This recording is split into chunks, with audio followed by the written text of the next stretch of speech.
bulan ini sampai sini, bulan ini sampai sini. Kalau kebablasan ini pertanyaan, kenapa nih sampai bablas begini? Nah, kita paham bahwa pengangguran di Kabupaten Kebumen ini cukup tinggi.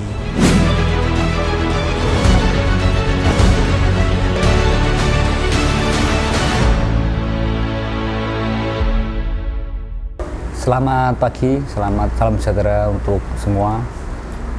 Pagi ini teman pemirsa Suara Merdeka TV bersama dengan Wakil Bupati Kebumen Pak Arif Gianto yang sangat terkenal hari ini, banyak dibicarakan di berbagai media massa. Selamat pagi Pak Arif. Selamat pagi. Gimana Mas kabar, Edi, Pak? Mbak Intan. Pak, kabarnya sehat Pak? Alhamdulillah, Panasnya pun baik. Aktivitas terkini apa Bapak? Ya tentunya kita ini menjalankan pemerintahan sebagai Wakil Bupati Kebumen, tentunya dalam pengentasan kemiskinan, kepemudaan, dan kesetaraan gender ataupun kewanitaan itu kita dorong untuk lebih meningkat, untuk lebih baik. Kalau Wakil Bupati ini sudah berapa ini Pak, setahun setengah ini ya? Kurang lebih setahun setengah dari mulai April 2019. Terus sampai hari ini nanti tahun depan untuk maju di Bursa Pilkada ya Pak, rencana secara serentak ini ya? Insya Allah. Akhir tahun ini ya? Insya Allah. Berpasangan dengan Ibu Ristawati. Bu Ristawati. Iya. Ya? Sudah ke berapa titik Pak di desa yang didatangin sejak berpasangan itu sampai hari ini? Tentunya secara spesifik kita dalam rangka melakukan safari politik itu belum ya, karena kami masih berkegiatan secara kegiatan kedinasan sebagai ya, bupati. Bu Rista pun masih sibuk di rumah sakit. Artinya aktivitas Pak Wabub hari ini adalah Wabub. Betul. Kemudian sehari-hari ya ke masyarakat ya Pak, dalam tugas pemerintahan itu. Betul. Ya.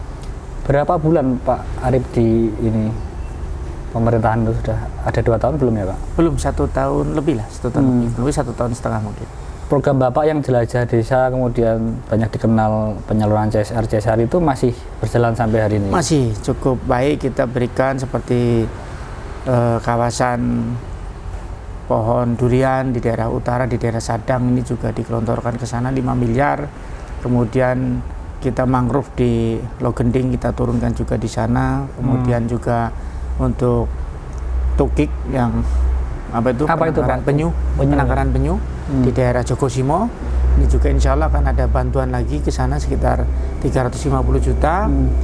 Terus kemarin juga ada dari Pertamina kita dapat kolam bundar, ada kangkungnya, ada leleknya, ini juga dibantu dan kemarin didistribusikan untuk sahabat-sahabat difabel. Kemudian juga ada beasiswa untuk yang dapat 1 dari Kebumen yang di Pertamina juga. Kemudian untuk meningkatkan daya saing ataupun penghasilan dari para petani, kami mendapatkan CSR untuk RMU, Rice Milling Unit. Jadi pembuatan selipan padi yang modern sampai penjualannya, bahkan sampai pendidikan bagaimana cara penanaman dengan baik. Ini juga dari Pertamina dan Bank Mandiri, kurang lebih hampir 20 miliar. Ada di Desa Kaliputih, Kecamatan Kutowinangun. Pak Arif atau Mas Arif ini kan Ketua Tim Penanggulangan Kemiskinan ya? Iya, betul. Hari ini Kebumen bagaimana bisa diceritakan Pak? Iya, masih di angka buncit nampaknya. Betul. Di Jateng ya Pak? Pada saat kami dilantik di bulan April ya, kurang lebih tanggal 29 April tahun 2019, kami langsung ke Badan Pusat Statistik. Kami ke sana, ke Bu Handaya ini kalau nggak salah waktu itu ketuanya. Kami ke sana konsultasi tentang posisi pembangunan dan kondisi Kabupaten Kebumen. Disampaikan bahwa di bulan Maret, sebelum 1 bulan sebelum kami hadir, itu sudah ada sensus bahwa Kabupaten Kebumen termiskin. Termiskin ini menjadi keprihatinan, sehingga dari situ kami beberapa tanya apa sih yang menyebabkan kemiskinan, faktor-faktornya apa saja. Inilah yang kenapa saya selaku Wakil Bupati langsung intervensinya langsung ke bawah, karena mengecek betul-betul ke bawah. Seperti ada program bantuan kambing gitu kan, ternyata pada saat kami cek kambing tersebut belum tersalurkan dengan baik. Ada juga kambing yang disalurkan malam-malam. Ada juga kambing yang sudah disiapkan lokasinya, tempatnya, ternyata pada saat kita cek ke sana tidak ada. Besok paginya kita terbuka datang, baru kambingnya ngumpul lagi. Nah, pola-pola seperti inilah yang tentunya ke depan harus diperbaiki. Nampaknya Mas Arif ini kan punya pengalaman di polisian ya Pak, di Polri, kemudian masyarakat pasti akan melihat itu sebagai keunggulan, terutama di penegakan hukum. Selama menjadi Wabub ini pernah nggak Pak punya pengalaman menarik untuk pendekatan yang baik hukum maupun non hukum kepada masyarakat, terutama di pembangunan? Yang pertama tentunya birokrasi. Birokrasi ini kami sampaikan penguatan secara mental. Akan dalam memberikan program mereka tidak ragu-ragu, karena pada saat itu sempat beberapa kegiatan lelang itu kan terhenti karena ada keraguan-raguan oleh para stakeholder ASN yang menangani. Eksekutif ada keraguan, kami berikan pemahaman. Alhamdulillah mereka juga sudah kuat sekarang dan langsung action dengan baik. Jadi program-program yang berbasis untuk ketakutan dengan hukum ibaratnya itu kami paparkan, termasuk juga ke kepala desa. Kami juga wakil bupati salah satunya adalah menandatangani hasil pemeriksaan inspektorat terhadap pemerintahan di bawahnya seperti desa dan kecamatan.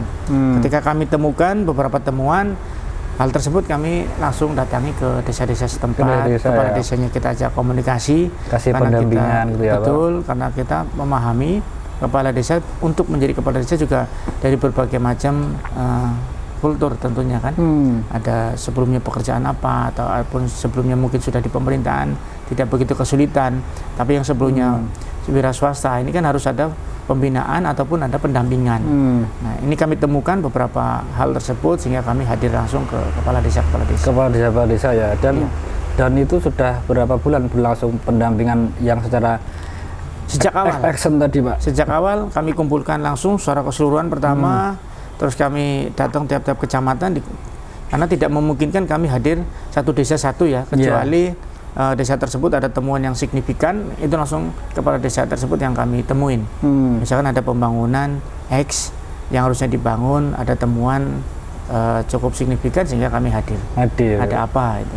Pak Wabub, secara real langkah apa sebenarnya yang bisa dilakukan oleh pemangku kebijakan untuk mengentaskan kemiskinan dalam waktu yang cepat? Ada nggak Mbak di Pak Wabub? Ya, tentunya kemiskinan yang menjadi keprihatinan kami ini adalah salah satu wujud kesuksesan dalam pemerintahan. Kalau miskin masih kita ranking 1, tentunya pemerintahnya walaupun kita mendapatkan penghargaan setumpuk apapun, kalau kemiskinan ini masih nomor 1 tentu harus dikuatkan supaya berhasil tidak miskin lagi. Yang pertama, kami langsung bawa Dinsos, Bapeda pada saat itu, stakeholder yang lain atau ada NGO lain, kami bawa ke Kemensos, kami bawa ke Pusdatin. Ternyata data yang di sana kita tidak update dengan baik. Yang pertama, pada saat kami hadir, ternyata Kabupaten Kebumen memiliki dua data, yang satu data TKP 2KD, ya itu hanya ujungnya sampai Pak Bupati. Kemudian yang kedua data SIG-NG, ini yang sampai ke Kemensos. Ternyata data SIG-NG itu yang tidak diupdate dengan baik. Kemarin kami rapatkan dari kemiskinan Kabupaten Kebumen kurang lebih 638.000. Setelah kami lakukan langkah-langkah itu pembetulan data DTKS tersebut secara IT sekarang 81.000 itu kami temukan 81.019 orang kami temukan itu datanya error, betul-betul error. Secara keseluruhan datanya itu yang perlu pembetulan itu ada 24,67%, hampir seperempat, sejumlah 146.000 lebih. Ini pembetulan data dulu. Setelah datanya benar, kemudian mau melangkah kemana tentunya lebih mudah. Tak heran ketika sekarang ada COVID, pemerintahan diuji kecepatannya dan ketepatannya, banyak keluhan di sana sini. Ini kemarin menjadi tantangan yang luar biasa. Bagaimana bantuan itu harus tepat sasaran, tidak boleh ganda. Faktanya di bawah masih banyak yang ganda, bahkan yang kita katakan banyak keluhan yang tidak tepat sasaran. Ada yang sudah punya rumah, ada yang sudah punya mobil, ada yang sudah lengkap, seperti itu. Itulah karena carut marutnya data tersebut. Database-nya itu. Sehingga sumber data inilah yang saya perbaiki. Dan itu sampai ini udah tuntas ya. Hari ini data udah selesai Pak Wabub. Secara data IT sekarang sudah selesai, tinggal verbal. Faktualnya harus dilakukan pengecekan di sensus ke bawah. Satu-satu. Nah, insya Allah mungkin dalam bulan depan akan dilakukan sensus ke bawah. Pertama, pembetulan data tadi yang sejumlah 146.000. Kemudian tentunya indikator kemiskinannya, apakah yang termasuk miskin tersebut masih miskin atau tidak. Kemudian ada exclusion errornya atau tidak, atau masyarakat yang tiba-tiba miskin belum masuk, atau yang sudah miskin belum masuk, atau miskin baru belum masuk. Itu namanya exclusion error. Inclusion errornya itu yang di dalam. Ketika misalkan saya terima miskin, tiba-tiba saya menjadi perangkat desa, harus dikeluarkan. Saya tiba-tiba menjadi DPRD misalkan, itu kan harus dikeluarkan. Nah, hal-hal tersebut tentunya ini menjadi. Berapa bulan untuk menyelesaikan itu Pak di Kebumen? Kami kemarin untuk persiapan IT 3 bulan, mudah-mudahan di akhir tahun ini bisa terselesaikan dengan baik. Pak Wabub, yang mau ditawarin Pak Wabub di sampai akhir Desember paling tidak apa pembangunan di Kebumen yang langsung bisa begitu masyarakat tahu tuh ini adalah karya Mas Arif gitu. Seperti tadi, kalau kuasa pengguna anggaran kan Bupati, tentunya Pak Wakil Bupati ini mendampingi Bupati dalam setiap program, sehingga yang kami bawa untuk Kabupaten Kebumen tentunya menggunakan dana di luar pemerintahan. Seperti tadi CSR, ada yang 20 miliar, ada yang 5 miliar, ada yang 300-an juta, ada yang beasiswa, ada yang untuk kegiatan untuk teman-teman disabilitas, ini yang sudah kami bawa ke sini. Kemudian yang perlu dipahami, stasiun Kebumen itu dulu jalan masuknya 1 lajur, sekarang sudah 2 lajur, karena itu kan mukanya Kabupaten Kebumen, alat transportasi. Sekarang sudah 2 lajur, yang dulu komunikasinya sangat kesulitan. Alhamdulillah kami komunikasi intens dan berhasil, bisa dibuat jalan 2 lajur. Yang paling penting adalah transportasi itu kan harus luas di Kabupaten Kebumen, supaya mudah dijangkau. Kita lihat apabila menggunakan pilihannya cuma kendaraan pribadi ataupun kendaraan umum. Kendaraan umum ini beberapa hal ada yang cukup tinggi tentunya. Kami siapkan alhamdulillah dengan komunikasi baik dengan PT KAI. Sekarang sudah ada kereta dari Kebumen sampai ke Jogja. Sudah ada kereta KRD seperti itu. Dan itu murah, kurang lebih 20.000 sampai Jogja ya Pak. Sampai Jogja. Jadi masyarakat juga cukup nyaman ketika liburan, pagi berangkat sore pulang, itu juga ada. Kemudian anak-anak yang kuliah pun sering pulang sekarang dilaju enak, ya kan? Karena kereta tersebut juga terhubung nanti ke bandara yang baru itu ya. Tentunya dengan adanya akses tersebut kita harapkan pariwisata di Kabupaten Kebumen ke depan akan naik. Yang kedua, kereta Argo ini di Kabupaten Kebumen pada saat itu kan belum berhenti. Sekarang alhamdulillah sebelum ada Covid ya, itu berhenti. Ada kereta eksekutif Argo Dwi Bangga, Taksaka, Argo Bromosen ya, Dwi Bangga, Taksaka, dan Argo Lawu.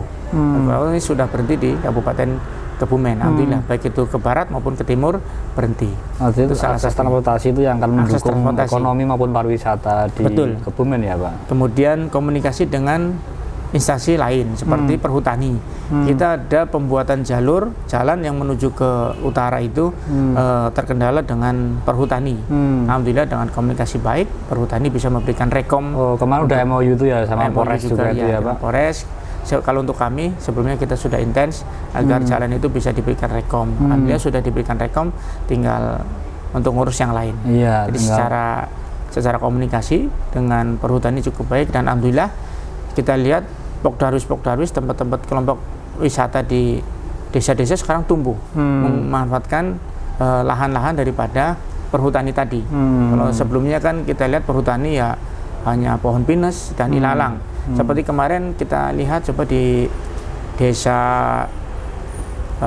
Seboro, apa itu? Somagede. Di desa Somagede itu masyarakat itu bahu-membahu membuat objek wisata menggunakan saung-saung tiap-tiap RT. Sekarang cukup bagus, cukup indah. Jalan dan itu menggerakkan ekonomi. Menggerakkan ekonomi. Masyarakat berkumpul datang ke situ, perdagangan tentunya ada. Jadi yang paling penting adalah kita memberikan kailnya kepada masyarakat. Kalau kita memberikan bantuan terus-menerus, ini tentunya akan mengendorkan jiwa pejuangnya orang. Iya, tidak mandiri, betul, lama untuk mandiri. Betul. Ketika saya melihat sendiri seperti kakek saya, anak 9, itu semua anaknya lulus SMA zaman dulu. Padahal kita tahu zaman dulu bantuan sekolah tidak ada. Kakek saya itu kan hanya pedagang tembakau di pasar Temenggungan. Tapi karena punya nilai kejuangan yang cukup tinggi, ya alhamdulillah semangatnya tinggi. Lulus SMA, ada yang jadi kepala sekolah, ada yang jadi pegawai negeri yang lain. Intinya karena semangat juangnya tinggi, lebih baik. Bagaimana kakek saya melihat memanfaatkan lahan di sekitar itu semuanya ada gunanya. Kanan kirinya ada pohon yang bisa untuk produksi ketahanan pangan seperti ganyong, pati kirut, sagu dan lain-lain. Kemudian buah-buahannya bisa ditebas untuk mengumpulkan uang untuk biaya sekolah. Perdagangannya itu untuk penambahan keuangannya. Dan dia punya stok lumbung pangan di rumah. Dari padi, kalau zaman dulu kan diani-ani kan, diikat perikatan itu digantung di masing-masing di rumah itu ada bambunya.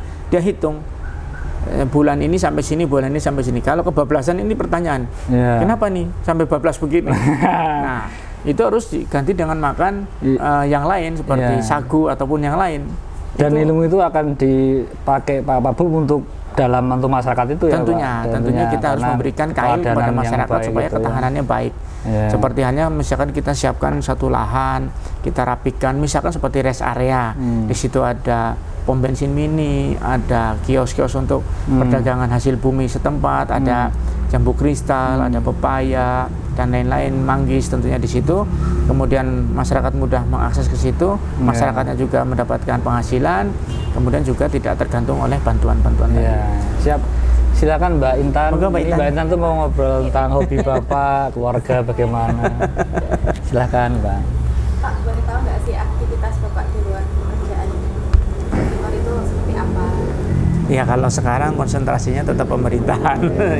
Ya sesekali tentunya kami sebagai manusia biasa ya ada refreshing ataupun ada kegiatan lain seperti itu. Kalau di depan rumah saya kan ada perahu karet, itu saya melakukan dayung dengan kawan-kawan, atau ya kadang di Manganti kita mau coba di menyusuri sungai, kan ada Pok Darwis yang menyiapkan juga untuk arung jeram. Nah itu akan saya coba dengan perahu karet saya, itu sudah kita siapkan untuk berolahraga dan tentunya juga untuk mempromokan bahwa Kabupaten Kebumen memiliki areal wisata arung jeram yang cukup baik. Dengar Bapak juga sering senang bersepeda ya Pak? Iya, sekarang ini saya lagi senang bersepeda. Jadi ada renang, sepeda, itu hobi saya di situ. Kalau sepedaan itu biasanya sampai mana Pak rutenya? Ya kayak kemarin kita hampir 2 jam dari sini sampai Somagede, perbatasan dengan Banjarnegara. Jadi sudah di titik nolnya. Atau saya pernah sepedaan dari sini sampai Bandara YIA Kulon Progo saya pernah. Terus pernah juga saya sepedaan dari Wonosobo sampai Kebumen pernah. Jenis sepeda yang paling disukai apa Pak? Saya sukanya sepeda lipat kecil, mudah dimasukkan ke mobil.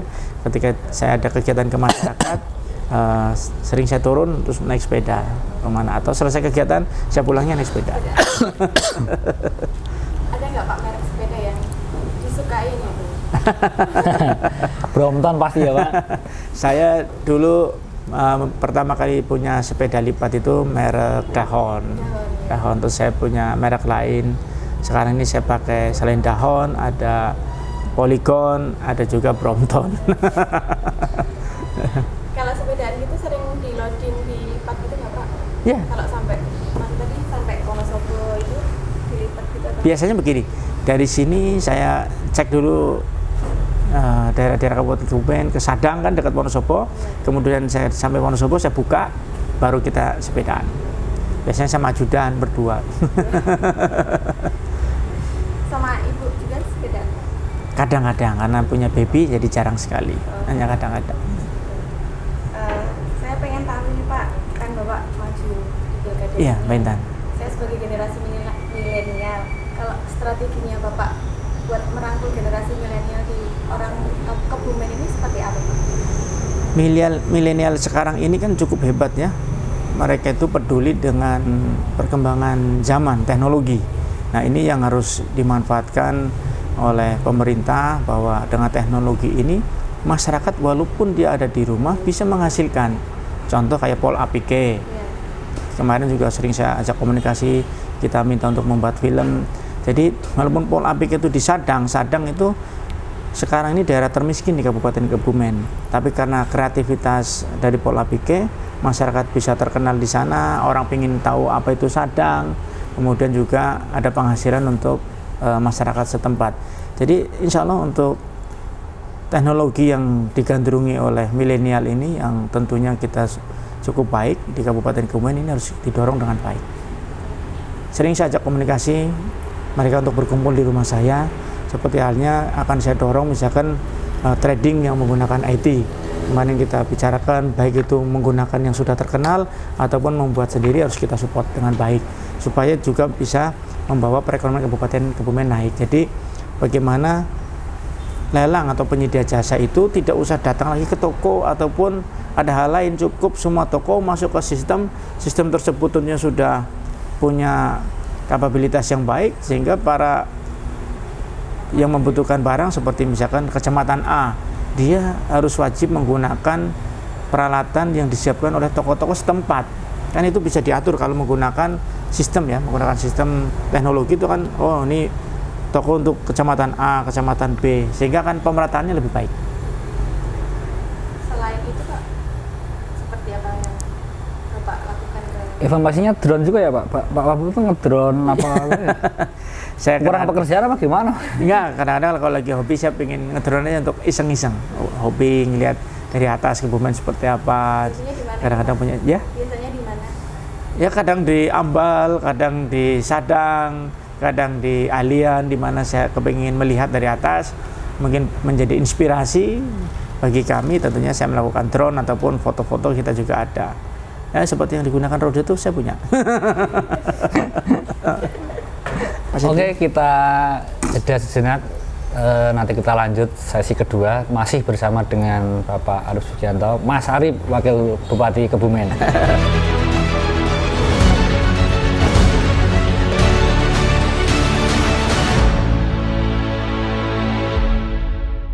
Oke, terima kasih masih bersama Pak Wakil Bupati Kebumen, Som juga TV dimanapun berada. Kita lanjut ngobrol-ngobrolnya Pak Wabu, Mas Arif. Mas Edi, rekan, monggo. Informasinya sekarang itu semua partai dibelanjain Mas Arif semua ya, semua partai mendukung. Bagaimana ceritanya itu Pak sampai sejauh ini? Jadi, itu ramai juga itu, bisa calon tunggal. Kami luruskan lagi, bukan dibelanjain, tetapi ini adalah komunikasi politik. Alhamdulillah dalam komunikasi politik ini kami paparkan visi misi dan lain-lain pada partai dari awal ya. Jadi komunikasi itu bukan pada saat mau tanding ini, dari awal kami sudah. Prosesnya berapa tahun sebelumnya Pak? Berarti? Sebelumnya tentunya kami sudah komunikasi dengan tokoh-tokoh partai untuk Kabupaten Kebumen itu seperti ini loh. Nah begitu sekarang masuk areal tanding tentunya komunikasinya itu sudah terjalin cukup baik sehingga tidak ada kesulitan lah untuk komunikasi lebih menjalin mereka, rangkul mereka itu artinya sudah kayak teman sendiri ya. Betul. Pak, dalam karena komunikasi seperti itu, kemarin ya. Nasdem mengatakan ini Arif komunikasi dengan saya itu sudah 20 tahun yang lalu.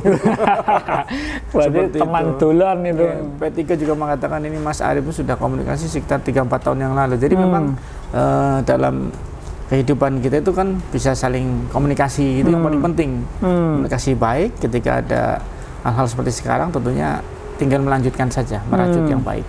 Mas Arif ini kan dulu pensiunan Polri 2017, 3 tahun kemudian masuk ke pemerintahan birokrat. Hubungan dengan PDI sebenarnya dari awal seperti apa Pak? Kok sangat harmonis hari ini? Hari ini Mas Arif adalah PDI itu kan? Kira-kira. Jadi gini, alhamdulillah komunikasi itu dengan siapa saja, ke siapa saja. komunikasi yang baik gitu untuk. Kalau dengan PDI Perjuangan sendiri Sama. bisa diceritakan dikit Pak, dapat clue-nya dari gimana itu? Ya tentunya dengan tokoh-tokoh politik dari PDI tersebut juga kami komunikasi dari awal. Jadi PDI ataupun yang lain lah semuanya kita komunikasi dari awal. Sehingga pada saat sekarang ini kita merajut lagi yang lebih erat itu tidak sulit. Yang paling penting itu. Dan sampai hari ini tidak ada ini ya. Partai mana yang belum secara ini Pak nyegrup? Ya alhamdulillah dari 9 partai yang ada di Kabupaten Kebumen yang memiliki kursi, 9 partai tersebut sudah memberikan rekom ke kami. Sudah ke Pak Arif Pranista? Sudah, ya, jadi mungkin di calon tunggal Pak, Jawa, pasti ya, kan calon tunggal. Di Jawa Tengah ini mungkin yang pertama kali rekomnya komplit mungkin kami. Di Kebumen itu ya, karena bekal komunikasi Bapak yang memang sejak awal sudah dilakukan, bukan ujuk-ujuk tadi apa seperti yang dibayangkan orang. Begitu kita ada kebutuhan sekarang kita komunikasi itu kan babak belur kalau seperti itu. Kita kemarin lihat di media kalau nggak salah ya 9 kabupaten yang dimungkinkan itu calonnya tunggal. Calon tunggal karena memang kemampuan komunikasi masing-masing tokoh itu yang kemampuan komunikasi baik dengan relasi mereka ya Pak. Betul. Jadi ada Mas Hendy dari Kabupaten Kota Semarang, itu kan dalam memberikan tokoh dia begitu hebatnya kan. Bagusnya kan otomatis partai politik juga ketika dia memaparkan visi misinya mudah untuk komunikasi itu yang paling penting. Kalau kami juga kedekatan dari awal, dari kami di dinas ada penugasan-penugasan bisa komunikasi dengan baik. Tentunya untuk bicara politik lebih erat lagi. Kemudian ini saya tertarik untuk bertanya, Pak Mas Harip itu punya pengalaman di NU di bendahara. Ceritanya seperti apa itu? Tiba-tiba Pak polisi itu kok sudah masuk ke struktural Nahdliyin itu kan menarik Pak. Jadi itu nggak ada di kabupaten lain. Saya cari beberapa referensi saya yang nggak ada Pak itu. Jadi Penipun, kami pada saat berawal ya, ibu saya itu kan guru TK di kalangan Nahdliyin. Kakek saya juga istrinya dari kakaknya itu yang pemilik pondok pesantren di Taman Winangun. Jadi keluarga kami adalah keluarga Nahdliyin. Kemudian kami dibesarkan oleh secara tata cara Nahdliyin tentunya. Kemudian kami lahir sebagai polisi, tentunya harus netral. Ya kami tidak ke kanan, tidak ke kiri. Pokoknya kami lurus melaksanakan tugas negara. Nah setelah itu kami begitu pensiun, tentu kami harus memiliki rumah kembali kan. Ya kami masuk ke Nahdliyin dan komunikasi itu juga 2017 itu selama dinas kami juga komunikasi ke semua baik itu ke Nahdliyin maupun ke Muhammadiyah kita komunikasi juga. Menjadi polisi itu harusnya selesai kapan Pak? Kan apa 2017 pensiun. Kami harusnya umur 58 ya, kemarin pensiun 41, 17 tahun lagi. Harusnya masih 17 tahun lagi. Enggak eman-eman Pak, yang terakhir kan masih kompol kalau nggak salah ya? Enggak. Angkat terakhir kompol? Buatan. Jadi gini, pada saat kami memasuki kepolisian, kami kan sering ke Kebumen, kami dalam dinas sering lalang buana ya ke daerah-daerah lain. Kami lihat Kabupaten Kebumen ini perlu lompatan yang signifikan.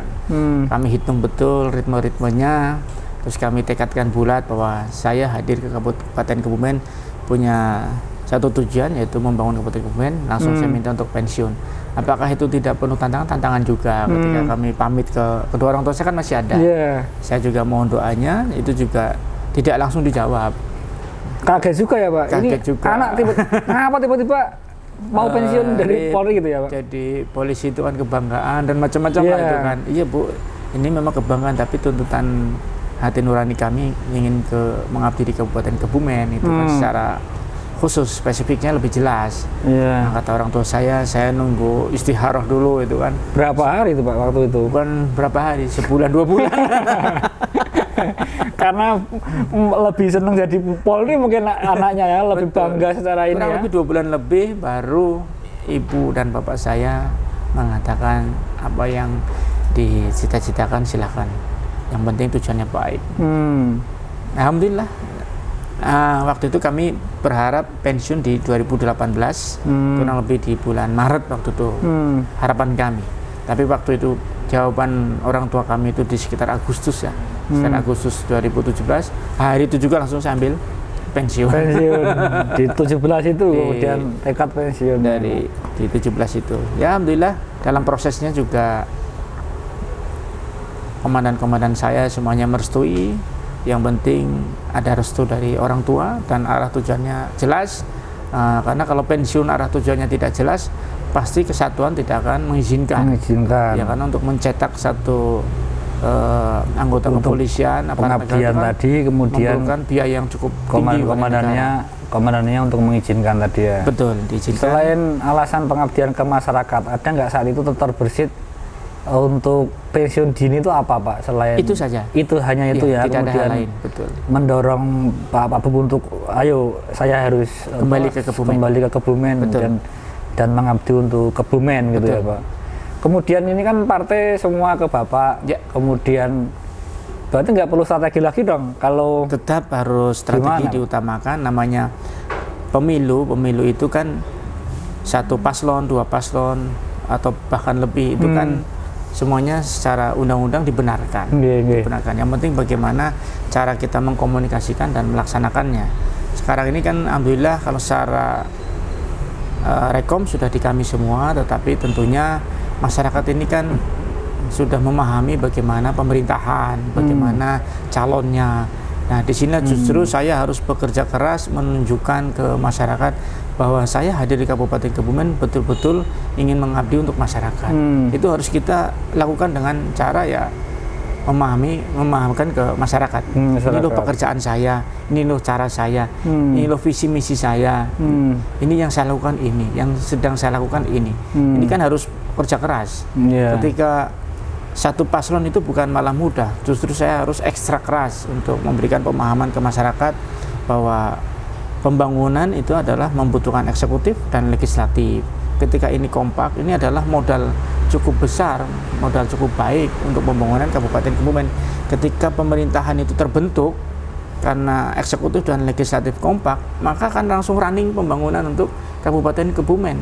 Itu yang paling penting. Dan cetak biru udah disiapin Pak Bub ya hari ini ya untuk ke depan. Tentunya sekarang ya kita yang memang akan dipakai untuk membangun masyarakat itu arahnya seperti apa, dengan keterbatasan PAD kita saya harus seperti apa. Tentunya ya harus ada strategi-strategi khusus dan insya Allah sudah kita siapkan. Pak Mbak Etan silakan. Monggo Mbak Etan. Bapak ini kan saat ini lagi sibuk-sibuknya ya. Enggak juga. Membagi waktu antara pekerjaan sama keluarga itu seperti apa Pak? Ya tentunya ketika saya harus kembali ke rumah ya untuk keluarga. Ketika saya sudah keluar dari rumah ya untuk masyarakat. Jadi ketika harus kembali ke rumah ya harus bercengkrama dengan keluarga, bisa sharing-sharing dengan keluarga, itu paling penting, dimanfaatkan dengan baik.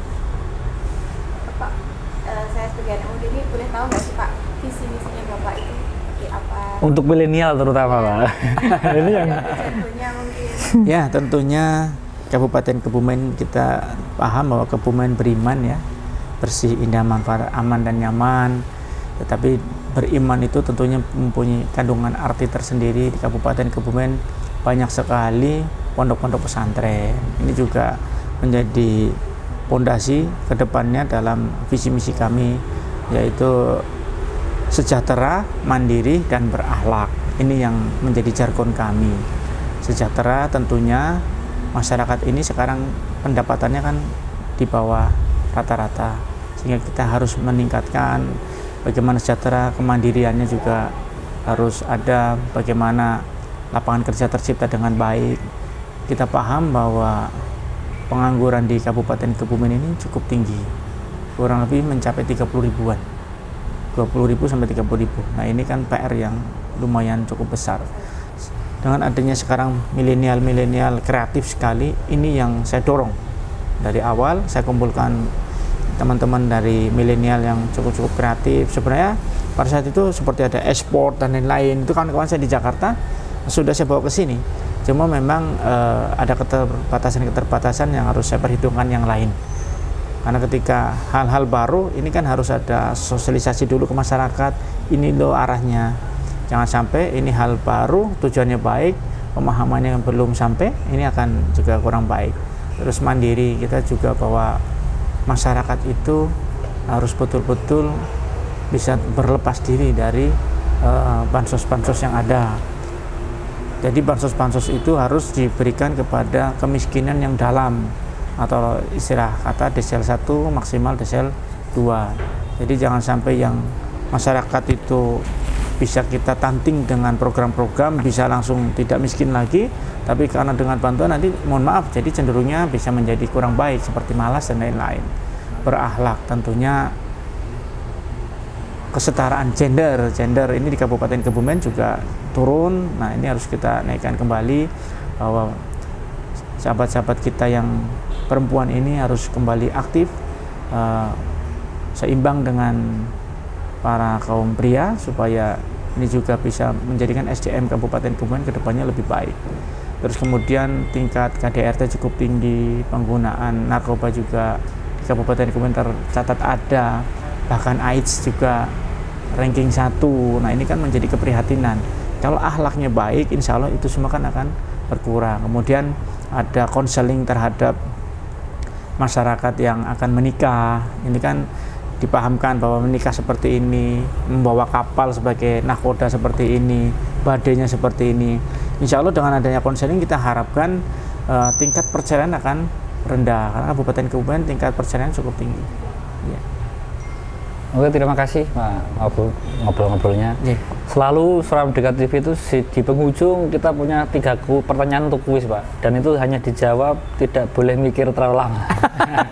Ada 2 pertanyaan yang memang harus dijawab, salah satu tidak boleh tidak menjawab. Ini izin Pak Abu. Ya. Politik atau pengusaha Pak Abu? Politik. Merah atau hijau? Merah. Traveling atau baca buku? Traveling.